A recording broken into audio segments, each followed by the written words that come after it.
It's great to be here. This is my first public event as the Executive Chair of the Resolution Foundation, and of course it is incredibly exciting for me to be joining Resolution. It's already got a fantastic reputation for the quality of its analysis of tax and benefits and living standards, and I hope to support that and promote it and grow the agenda further. We've of course got this team of incredibly bright young researchers at Resolution Foundation, and that includes you, Paul, as well. Definitely. I was going to say, it's definitely. Some of them are so young that they probably, throughout certainly their time thinking about politics and public policy, get used to the idea of kind of high levels of structural unemployment. And that is the kind of assumption we've had for decades.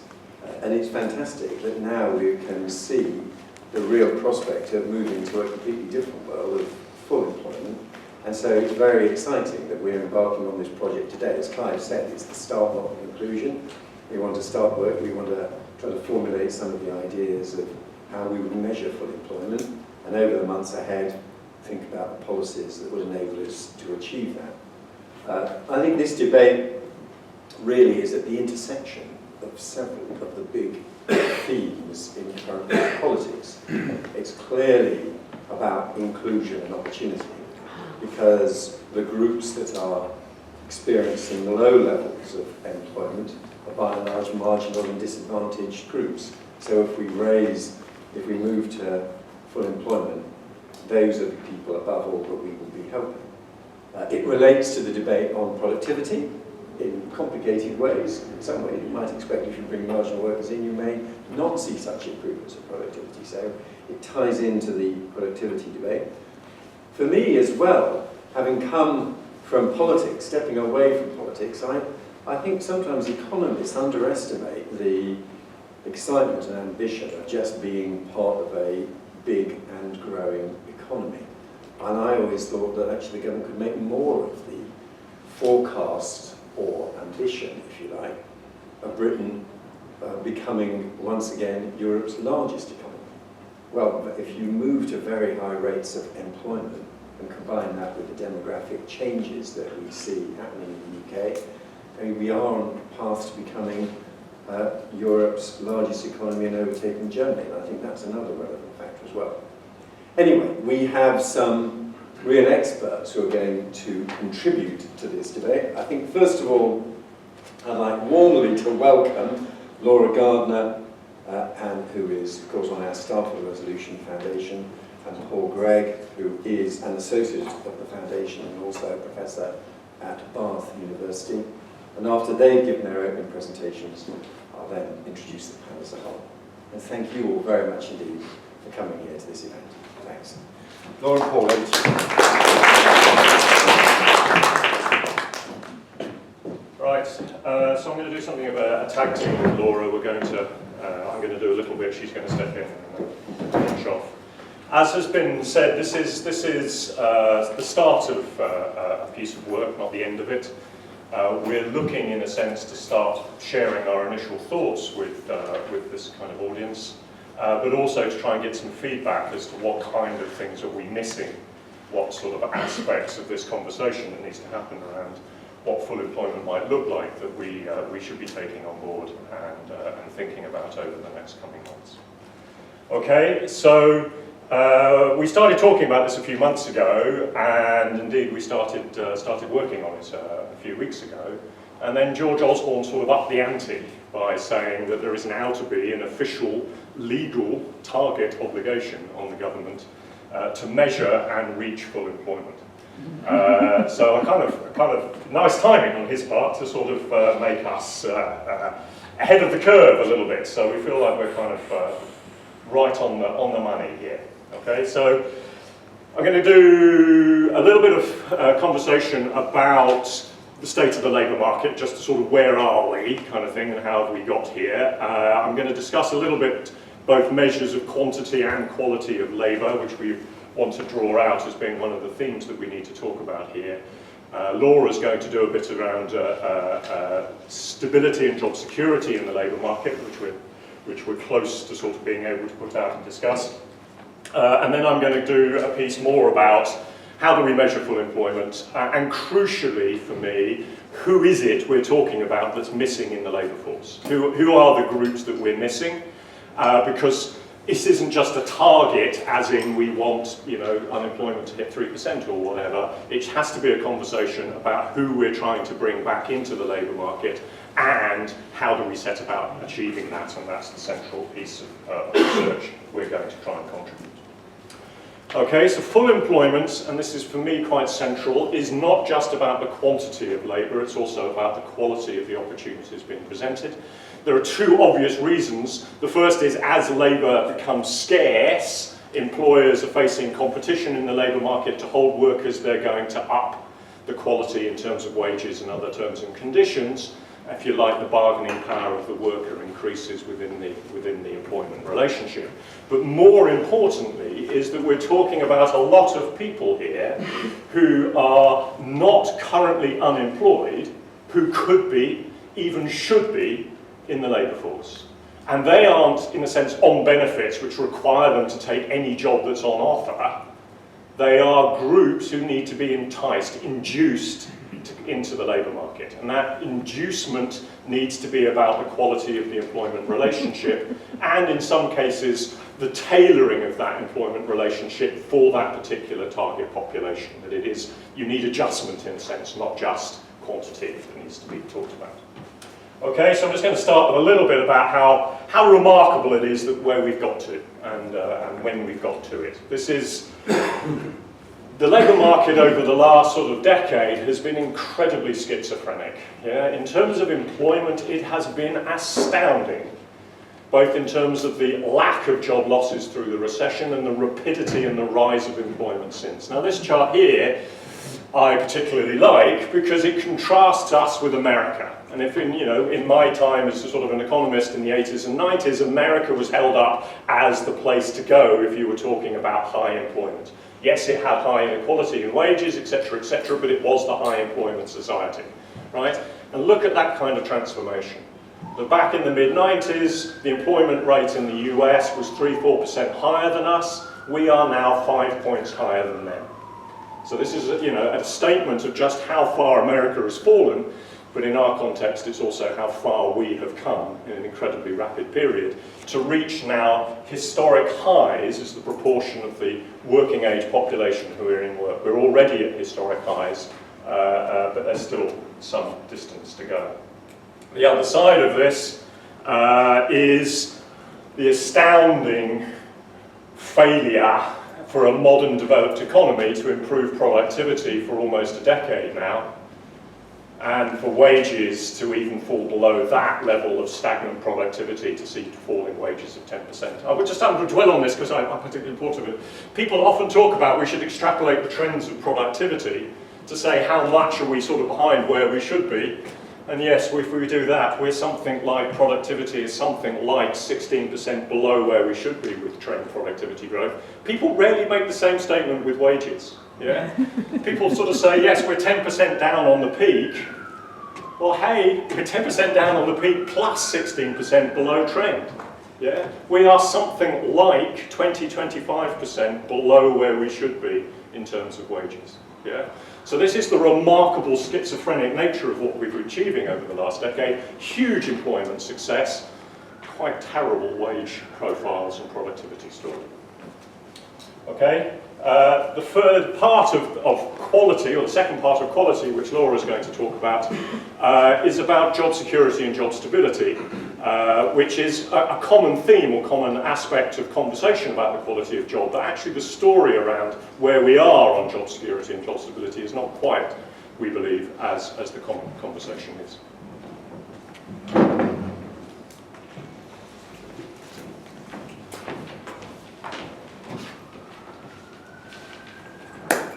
So I'm going to pick up on that thought and talk about job quality in terms of security and stability in a bit more detail. As Paul's explained, we think this needs to be a central part of the conversation on full employment, and we spend a lot of time at the Resolution Foundation, as you probably know, talking about the pay side of things.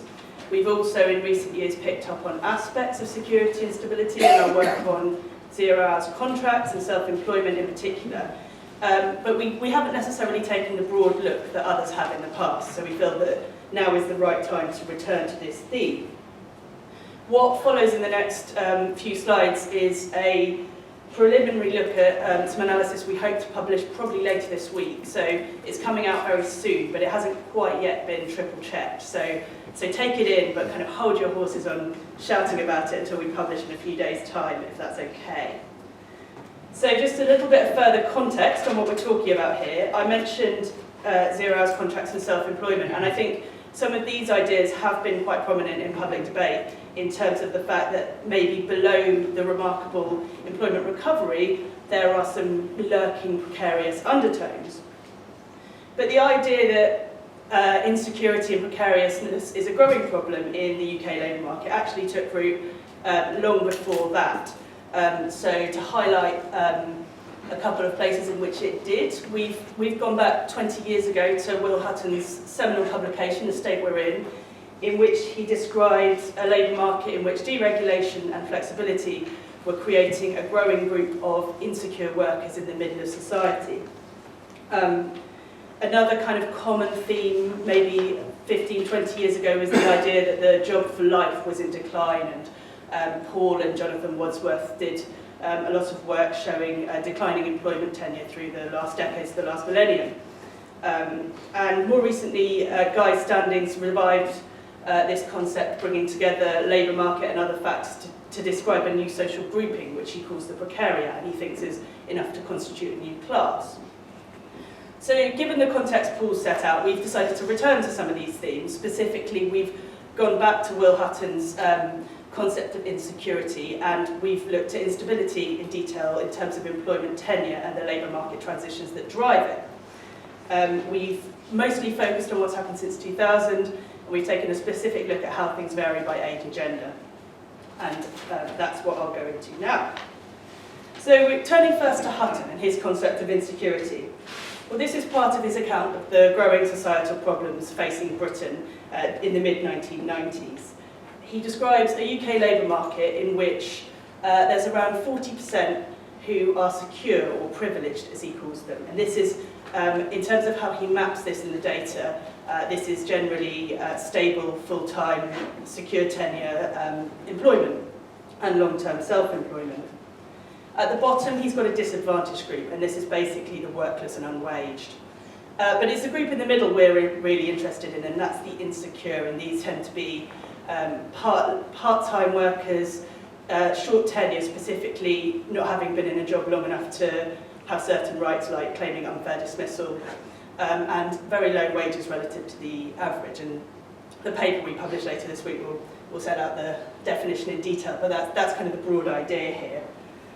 So looking at what we see on the chart, we've kind of got three phases. If we go back to when Hutton published, we do have this 30-30-40 society, and the trends are moving in the direction he describes, with declining worklessness pretty much totally driving a rise in the insecure grouping.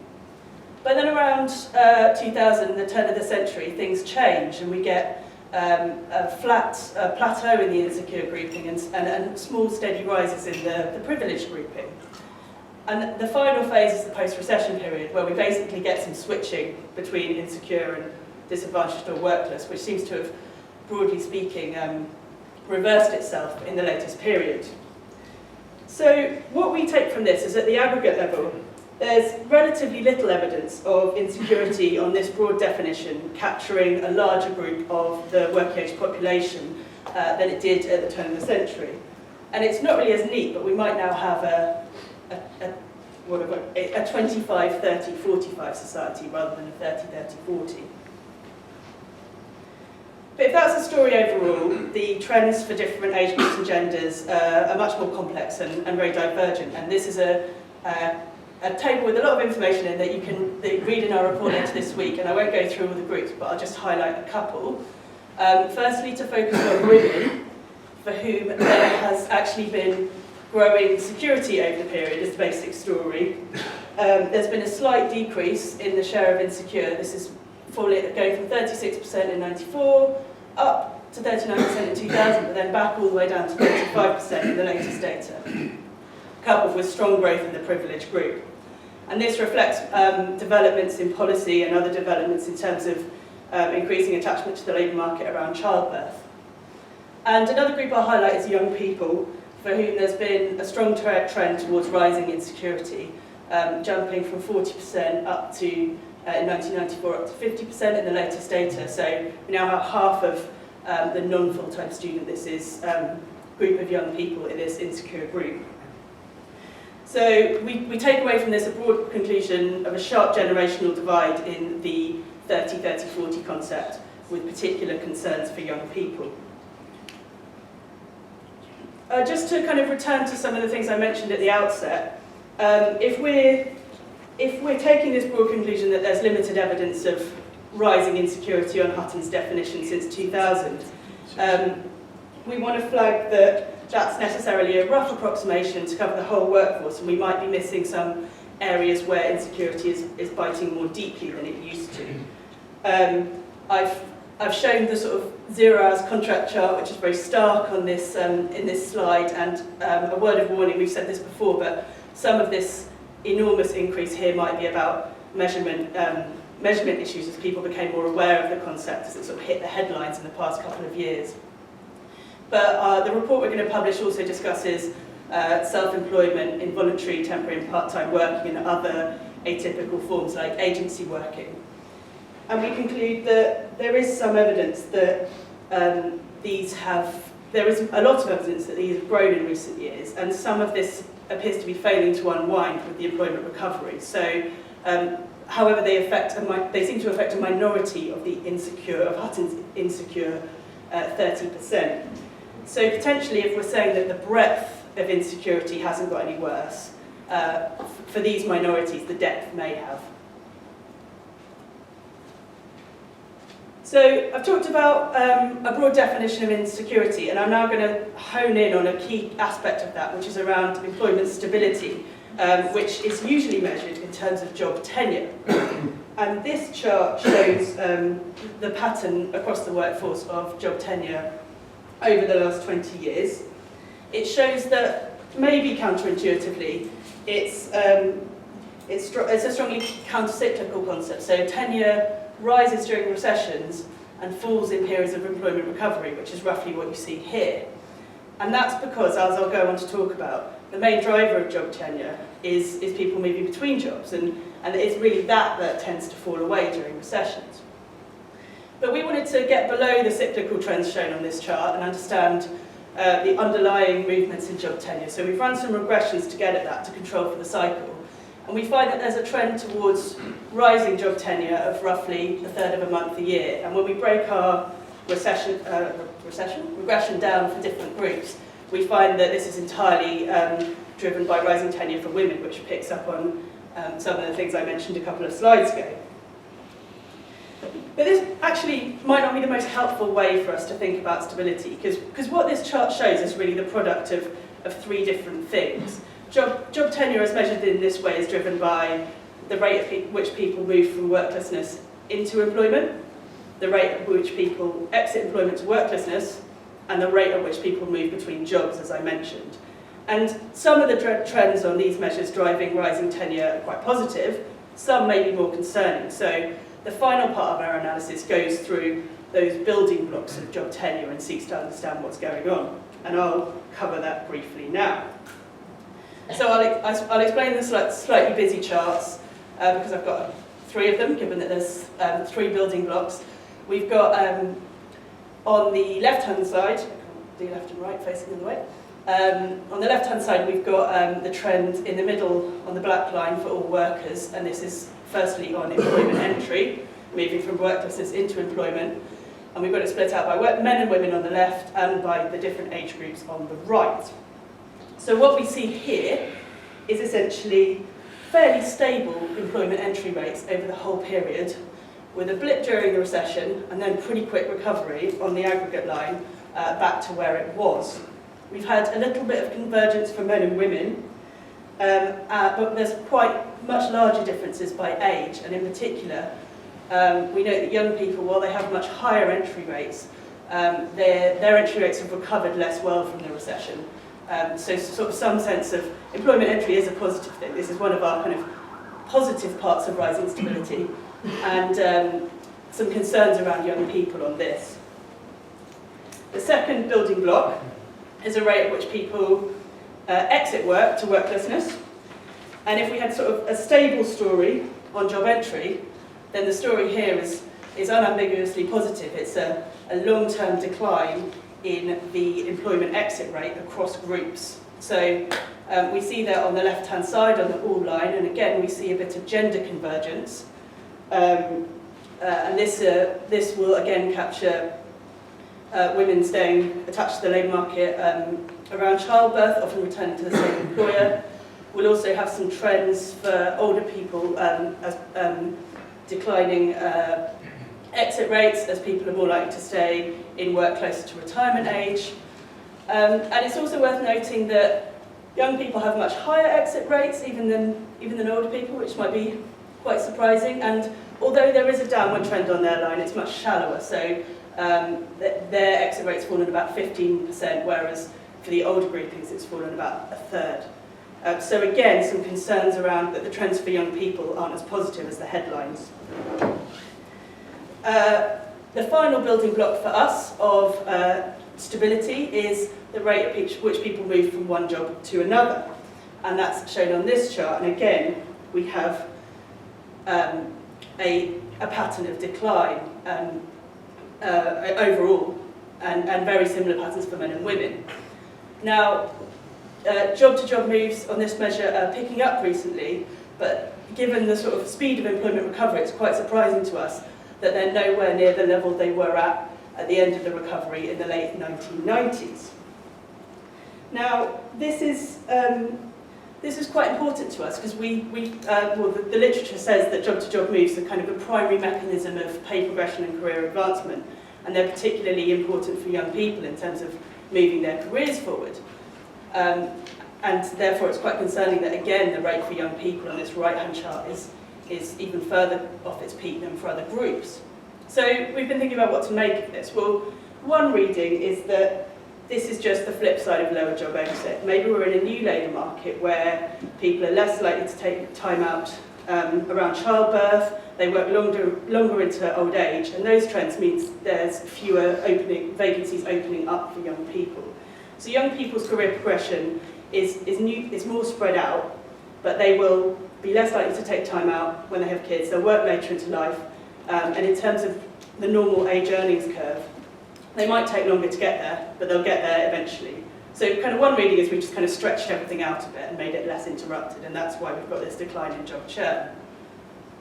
But the second reading is maybe our labour market has become has a progression and promotion blockage. There's some evidence from the US that the labour market's become permanently less good at reallocating labour from small, low productivity firms to larger, high productivity firms. So on that reading, we're a bit more concerned about that reading to the extent that it applies to the UK, because this might represent some sort of permanent difficulties for young people in reaching their earnings and productivity potential. In terms of the balance between those two explanations, we think it's probably a bit of both, and we'd like our further research to delve into how much this is about a productivity and progression blockage and how much it's just a stretched out working life playing through in some of these transition charts. So the final slide from me, and then I'll hand back to Paul. Some initial takeaways from us from this piece of work is that security and stability is more complex than some of the pop narrative captures. Or while there's evidence of growing pockets of insecurity, on a broad measure, there isn't a great deal of evidence of growth. And as I've highlighted on the last slide, some of the things that drive rising security and stability in terms of falling mobility aren't necessarily as positive as we might immediately think when we kind of imagine the concept of security and stability. I've highlighted big differences between genders and generations and a particular challenge for the young. And to link back to some of the things that Clive and David said at the start, Paul's explained why we think looking at this sort of thing is really important to our work on full employment. If we do have secure and stable jobs, that's a good sign in terms of inducing people to participate. But some of the things around lower mobility maybe being a barrier to productivity growth, but potentially highlight again the trade-off between the sort of dual goals of full employment and productivity growth that this government has. So that's lots of info from me. I'll hand back to Paul to take the full employment concept further.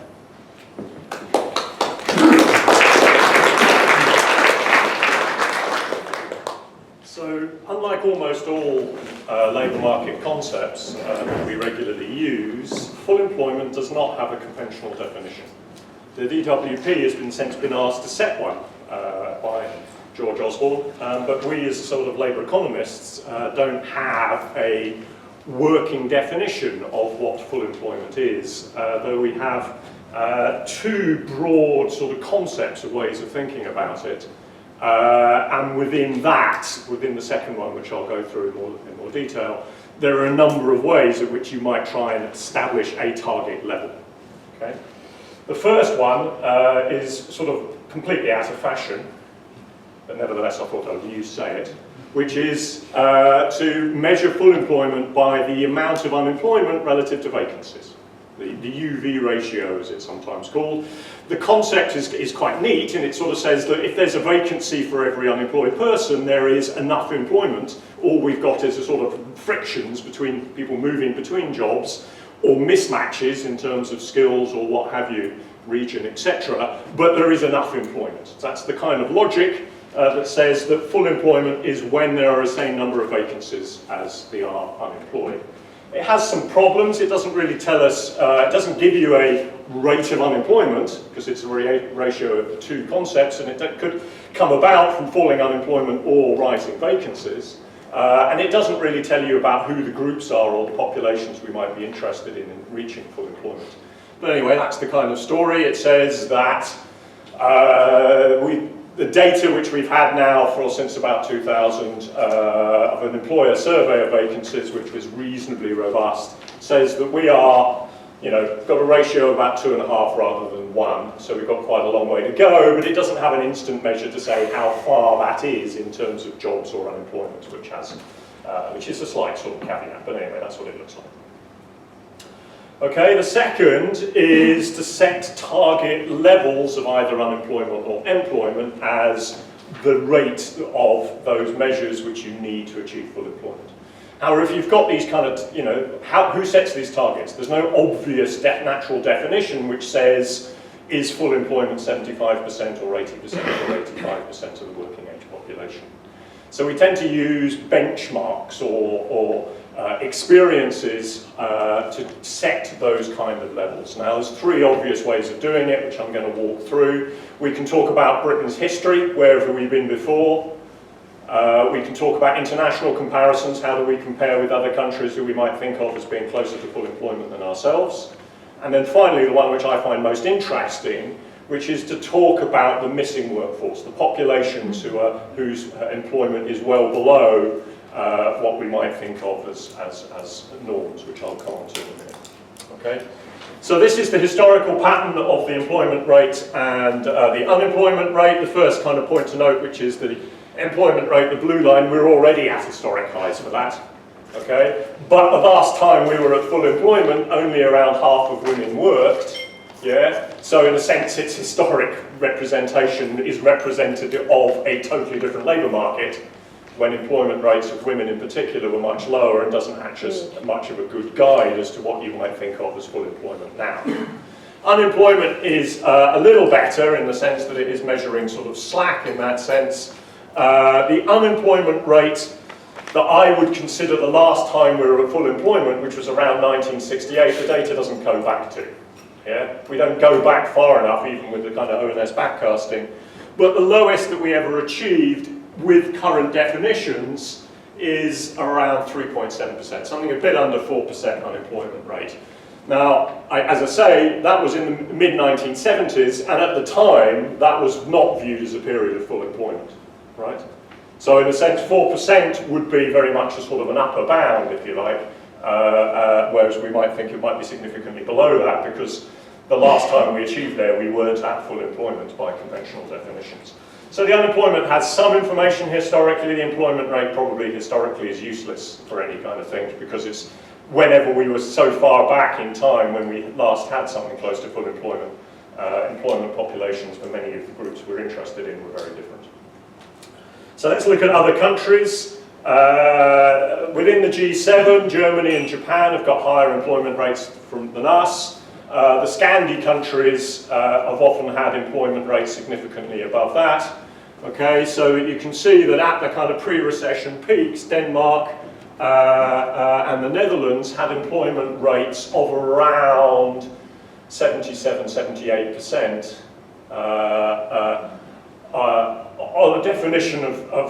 On a definition of employment population, which starts at 15, which is where we tend to use 16 as our norm. So that would equate to something like 78–79% employment rate.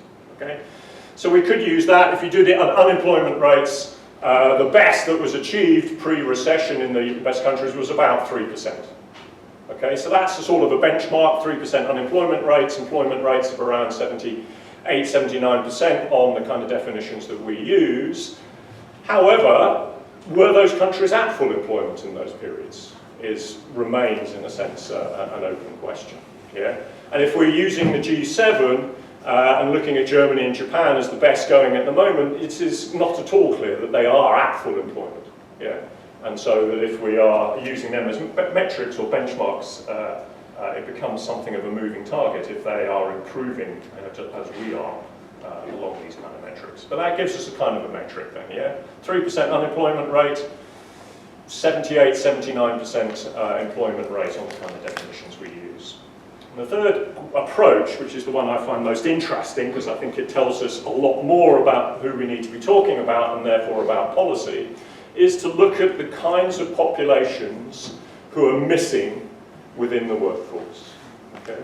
The top line here is what I'll call a prime group, which is highly educated, 30 to 49, who are not suffering from any major disability, who are not mothers, who are the kinds of prime group in terms of employment rates in the country. Yeah? The key point I want to make is that it almost doesn't move across the cycle. Yeah? The employment rate of that group is 91%, period. And it doesn't vary across the country. The employment rate of that population in the northeast is almost identical to that in the southeast. This is a population which doesn't have major employment variations across the cycle or geographically, right? That is not a bad way of thinking that they are probably already there in terms of full employment. Yeah? The point I'm wanting to make, though, is if you move into other populations, not just are there big gaps between the employment rates in high-performing regions, which are kind of the top 3 sub-regions of the country where the employment rate is highest. There are big gaps, say, between the highest and lowest qualification groups. But across the country, there are massive differences in the employment rate of the low-skilled between places like Guildford and the places like Toxteth. Yeah? That is, there is a massive amount of low-skilled labour in the parts of the country which could be offering labour to the labour market if they had employment rates like for the same populations, yeah, the same skill groups, the same lone parents, the health-related problems, older workers, etc. Yeah? But there is just these massive gradients across the country in these low-activity groups. Yeah, this is a sort of a concept of a missing workforce, that if we were moving towards full employment, there is a large population who we could bring in to bring the lowest qualified from the worst areas to the best areas of the country for that target group. Yeah? And for the other kind of target groups. The biggest ones are the low-skilled, those with health-related problems and disabilities, the young, and the over 50s. In numbers, those are the biggest groups. Yeah? Okay, and what I'll just sort of touch on in a minute is how big that kind of group is in terms of that missing workforce, right? Okay, so before I start talking about the policy implications of thinking of it like this, I'll just sort of run through the kind of numbers. This is all preliminary, and please don't quote and all that kind of stuff because we haven't done the main report yet. Is that there is a population growth going on, including immigration, which is going to be adding something like 1 million or so to the workforce over the next 5 years. We have the near slack, the people who are currently unemployed, yeah, which that's sort of saying that's 4% target unemployment, that's sort of like 3%, so there's another sort of 500,000 to almost 1 million unemployed who could be absorbed into the labour force if we got down to 3%. We could also potentially add in hours. There's still a lot of people working less than their desired hours, which could be added in there in terms of near slack, right? But this population of the missing workforce, that is, if we could bring people up to, for the low-skilled, the best sort of levels for the low-skilled employment rates in the most high employment areas, they're using them as a benchmark, saying they're pretty close to full employment maybe. If we could bring the rest of the country up to those kind of levels that already exist, where employment is relatively rich, would add something like 900,000 to the workforce. I'm not going to break that down into all the different target groups, but that's the order of magnitude. But I would also just like to say that in addition to that is that for some of these groups, even in the best performing regions, we are probably some way away from full employment for that kind of population. There's room there to absorb or induce further labour supply. I haven't got you a target number for that because I haven't figured out how to define it usefully yet. Just as a sort of a punchline then, okay, we are something like 1 million or so in population growth. We are something like, let's sort of call it, say, 1.5 million addition beyond that who could be added to the labour force or the current unemployed. So we're still quite a long way from full employment, and even that is something of an underestimate because I think there's some territory. So maybe sort of 2 million is the kind of number that we should be looking at. I just want to sort of say finally in terms of the research that we want to do is we want to talk about what policy changes need to happen. Now we're talking about inducing labour force participation amongst these low activity groups. Now that's going to require job availability. Part of it is just, we need to offer more jobs in these parts of the countries where this activity is relatively low. Part of it's going to be about raising wages. If you raise wages, more people are going to come into the labour force. It's going to be about paying conditions that were being talked about. But there are also, in a sense, big populations where policy has made a big difference over the recent years. We've talked a little bit already about mothers and how mothers' employment rate has rocketed since the 1970s as a result of participation, around policy, around maternity leave, childcare policy, leave rights, etc. The employment rate of lone parents has gone from about 38% to 60% in less than 20 years. Yeah? So that's big movements, again, related to policy. And older workers, we're seeing huge increases in the employment rates of women as their age of retirement keeps pushing away. So policy there is having a big inducement, which means we're not giving you a pension, so you've got to still work. But you can see how policy works in this kind of place, right? So what are we talking about? Well, we're talking about higher wages, and we've heard this big story about higher minimum wages, and that's likely to induce labour force participation. However, as the Low Pay Commission will no be sweating about, it may well be constraining the amount of employment available in the economy for exactly some of the kinds of jobs you might be expecting these low activity groups to be moving into. So there's a sort of like double edge to that one. It induces the participation, but may actually reduce the employment opportunities. We've talked about youth as being one of the groups which is seriously suffering continued disconnection. My personal view is that we are in danger of doing the same thing as we've always done, which is as unemployment falls for young people, we ignored it until the next time when we get a recession and then it got rockets again, rather than engaging in the kind of structural reforms of the institutions around helping the transitions of young people into work. Mothers, and particularly single parents, there are lots of policy levers which we have talked about which are making a difference in the past, and work incentives is one of the big ones in terms of tax credits, etc. But again, actually that's sort of going the wrong way as a part of recent announcements concerning work incentives in the tax credit system. The big one for me, or the big unknown one, And why I say it's unknown is because we don't know what the policy technology is that makes a difference is around those with health and disability.